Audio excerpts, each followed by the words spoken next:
என்னங்கம்மா எலி என்ன வந்துச்சா நான் திரும்பி? ஆமாண்டா, ஒரு எலி ஒன்று வந்துச்சு. அப்போ அது கரெக்டாக அது ஃபர்ஸ்ட் படிச்சு பார்த்தியா, வாஷிங் மிஷின் பின்னாடி அதே போல தான் இன்னைக்கு வந்தது.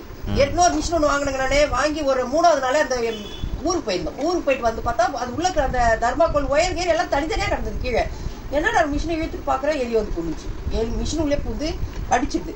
கடிச்சு துண்டு துண்டாக்கிட்ட அப்புறம் அந்த மிஷின் வாங்கணும் பார்த்தீங்களா, அவங்ககிட்ட போய் சொன்னதுக்கு இல்லைங்க நாங்கள் வந்து எலி கடிச்செல்லாம் ஒன்றும் பண்ண மாட்டோம், மற்றபடி எதனா ஃபால்ட் ஆச்சுன்னா நாங்கள் பார்ப்போம் அப்படின்னு சொல்லிட்டாங்க. அப்புறம் தனியாக ஒரு ஆளை கூப்பிட்டு வந்து பார்த்தேன்.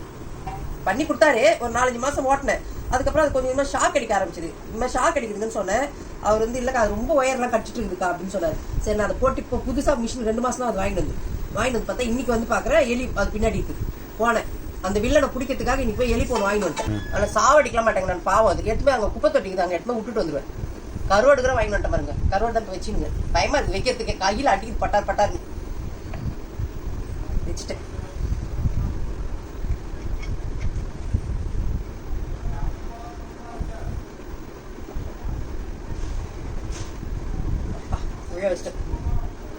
வச்சுட்டு தெரியுதா கருவாடு உள்ள குத்து தெரியுதா?